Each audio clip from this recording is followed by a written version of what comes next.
Hello guys, welcome to my channel Bong footballer. আমি আর Munni ready হয়ে চলে এসেছি, কারণ হচ্ছে আজকে ছিল অলোকার বার্থডে। তো ওকে একটা গিফট দেবো বলে ও গিফটটা বানাতে চলে এসেছি।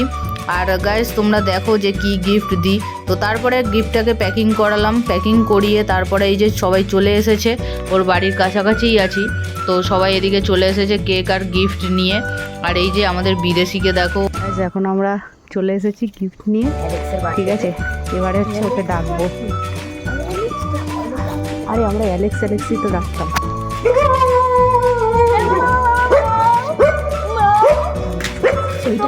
এইটা এইটা এইটা এটা হচ্ছে অলকার দারোয়ানি।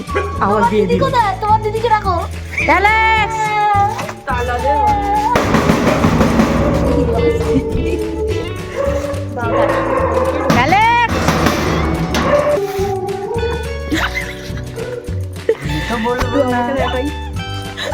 তারপরে এখানে দাঁড়িয়ে দাঁড়িয়ে ওকে ডাকছিলাম, বাট ও বেরোচ্ছিল না, আর আমরা এখানে দাঁড়িয়ে দাঁড়িয়ে বাওয়াল করছিলাম।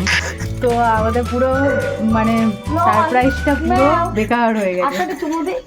তো আমি ফোন করেছি আসো, তারপরে ওকে ফোন করে আমরা ডাকলাম। তো তারপরে এই যে চলে এলো, আর রেডি ছিল না, ওই কারণে আমি বললাম যে আমার জ্যাকেটটা ততক্ষণ পর, কারণ আমি ভিডিও করছি।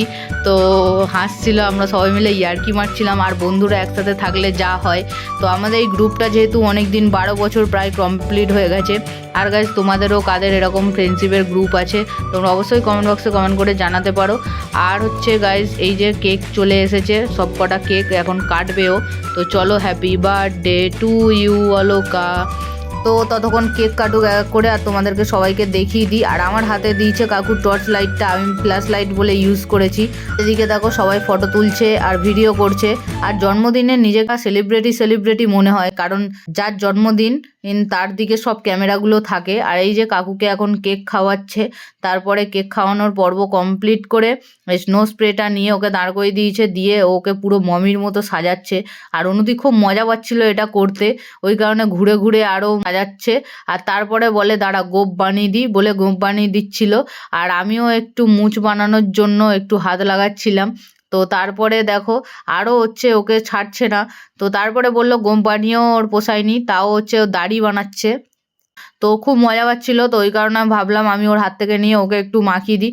তো তারপরে আমি দেখো ওর হাত থেকে নিয়ে পুরো ওর গায়ে ভর্তি করে দিচ্ছিলাম।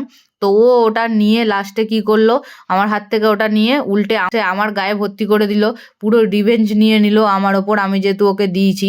আর এদিকে মালও বলছিল যে আমি চাইছি বারবার করে আমাকে দেওয়ার জন্য, কিন্তু তাও আমাকে দিচ্ছ না কেন। তো বলতে অনুদি ওকে লাস্ট মুভমেন্টে আর সেরকম কিছু ছিল না, তো ওরকম শাহরুখ খানের মতো পোজ দিচ্ছিল। আর মনে হচ্ছিল যেন ও কাশ্মীরে এসছে আর ওখান থেকে স্নোফল পড়ছে। তো এই যে দেখো ওর মুখটা দেখো পুরো সাদা সাদা হয়ে গেছে। তো তারপরে চলে এলো গিফটের পর্ব, আর এই যে এখন গিফট খুলছে, আর এই গিফটটা দিয়েছি আমরা। তো দেখো গাইস এই গিফটটা কেমন লাগলো অবশ্যই তোমরা কমেন্ট বক্সে কমেন্ট করে জানিও। আর এর মধ্যে যেসব ফটোগুলো আছে এগুলো আমাদের ছোটোবেলার ফটো, এই যে বকখালিতে ঘুরতে গেছিলাম, তারপরে আমার জন্মদিনের বাড়িতে, মানে অনেক রকম ফটো আছে। তো স্মৃতি হিসাবে যাতে ওর কাছে থাকে তার জন্য ওকে এই ফটোটা গিফট করেছি। আর এই ফটোর মধ্যে একটা টুইস্ট আছে, তো সেটা আমরা ছাড়া আর কেউ বুঝবে না, ওই কারণে আমরা হাসছিলাম। তো তারপরে চলে এলো ওর বৌদি, মানে হবু বৌদি, আর এদিকে ওর দাদা আর বৌদি মিলে এই গিফটটা দিল, এটাও খুলছে। তো এই গিফটটা কেমন লাগলো তোমরা অবশ্যই কমেন্ট বক্সে কমেন্ট করে জানিও। আমাদের তো খুব ভালো লেগেছে, কৃষ্ণ ঠাকুর পুরো কি সুন্দর লাগছে। তারপরে চলে এলো অ্যানির পালা, অ্যানিও ওকে বেশ অনেকগুলো গিফট দিল। আর তারপরে এই ইয়ারবাডসটাও ওকে দিল রিয়েলমির। তো তারপরে চলে এলো সায়নিও ওকে কিছু গিফট দিল, চকলেট দিল। তো সেটা এখন খুলে দেখছে। তারপরে চলে এলো আর একটাও গিফট।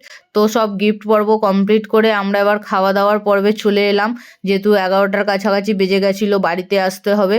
তো আমরা বলছিলাম যে বিরিয়ানি খাবো না, ওই কারণে বললো তাহলে নানটা খেয়ে যা, আর ওটাগুলো বাড়িতে নিয়ে যাবি। আর এখন বার্থডে গার্ল আমাদেরকে সার্ভ করছে। তো চলো গাইজ আমরা ততক্ষণ খাই, আর তোমরা ততক্ষণ আমার চ্যানেলটাকে সাবস্ক্রাইব করে দাও। আর এই ভিডিওটা ভালো লাগলে অবশ্যই লাইক কমেন্ট শেয়ার করে দিও। তো চলো টাটা বাই বাই।